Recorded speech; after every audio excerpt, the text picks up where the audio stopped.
Assalamualaikum warahmatullahi wabarakatuh.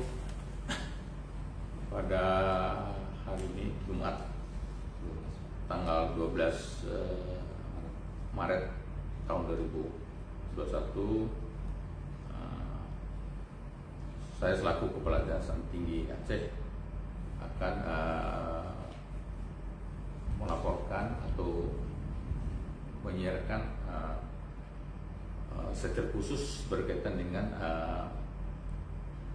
penyelidikan beberapa perkara yang ditingkatkan menjadi penyelidik Kejaksaan Tinggi Aceh telah berhasil melakukan penyelidikan dugaan tindak pidana korupsi dalam program peremajaan sawit rakyat di Provinsi Aceh tahun 2018, 2019 dan tahun 2020. Dan dari hasil penyelidikan tersebut ditingkatkan ke tahap penyidikan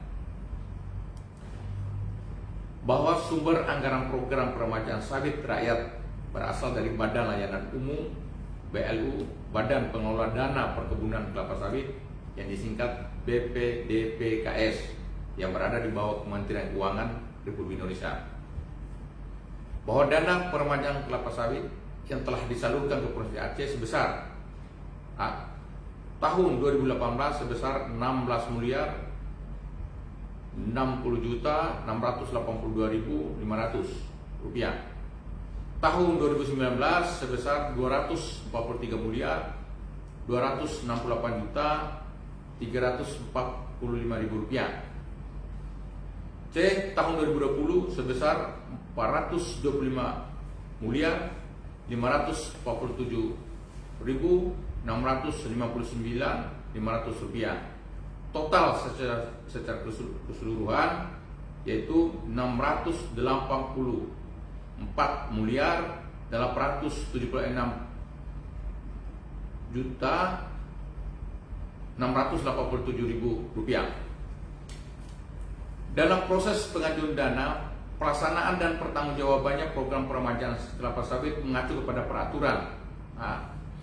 Peraturan Menteri Pertanian Republik Indonesia Nomor 18 Permentan KB titik 330 5 tentang pedoman peremajaan perkebunan kelapa sawit dan perubahannya. B. Keputusan Direktur Jenderal Perkebunan Nomor 29 KPTS KB titik 120 3 2017 tentang pedoman peremajaan tanaman kelapa sawit berkebun, pengembangan sumber daya manusia dan bantuan sarana dan prasarana dalam kerangka pendanaan Badan Pengelola Dana Perkebunan Kelapa Sawit dan perubahannya. C. Perjanjian tiga pihak antara Badan Pengelola Dana Perkebunan Kelapa Sawit yang disingkat BPDPKS, koperasi dan pihak perbankan. Adapun permasalahan yang ditemukan bahwa dalam proses pelaksanaan program peremajaan sawit rakyat terdapat prosedur dan mekanisme yang harus dilaksanakan oleh pekebun melalui kelompok tani, gabungan kelompok tani, dan koperasi. Jadi yang mengajukan permohonan itu adalah ketiga pihak tersebut dan permohonannya diajukan ke Dinas Perkebunan Kabupaten. Selanjutnya Dinas Perkebunan Kabupaten melakukan verifikasi terhadap permohonan atau usulan dari masing-masing kelompok tani, gabungan kelompok tani, dan koperasi. Kemudian hasil verifikasi oleh pihak perkebunan diteruskan ke Dinas Perkebunan Provinsi, dan hasil verifikasi selanjutnya diteruskan ke Direktorat Jenderal Perkebunan Kementerian RI. Selanjutnya bahwa hasil verifikasi dari Dirjen Bun menghasilkan rekomendasi teknis yang di dalamnya yaitu berupa nama pengusul, lokasi kebun, jumlah luas dan calon penerima dan calon lahan (CPCL). Selanjutnya Dirjen Bun mengirimkan rekomendasi teknis tersebut ke BPDPKS sebagai syarat penyaluran dana ke para pekebun. B. Penerima dana adalah pekebun dan secara mekanisme dana yang sudah masuk ke rekening pekebun langsung dipindah bukukan ke rekening Pokta, Gapokta, dan koperasi. Dan para pihak itulah yang memanfaatkan dana dari BPDPKS untuk peremajaan kelapa sawit. C. Faktor-faktor yang ditemukan secara garis besar yaitu: 1. Adanya kelemahan dalam proses verifikasi.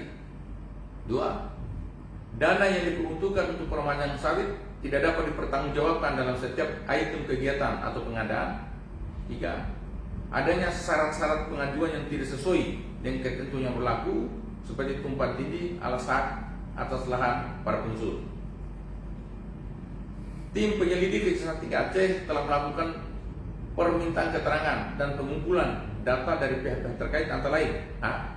Pihak BP DPKS Kementerian Keuangan. B.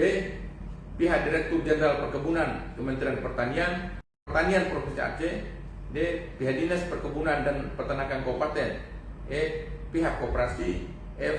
Pihak kelompok tani dan gabungan kelompok tani.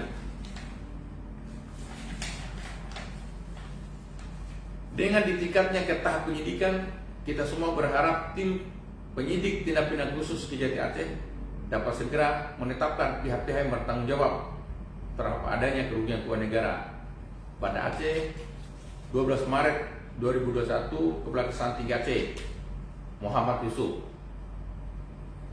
Ya, terima kasih. Demikian wabillahi taufiq wal hidayah. Wassalamualaikum warahmatullahi wabarakatuh.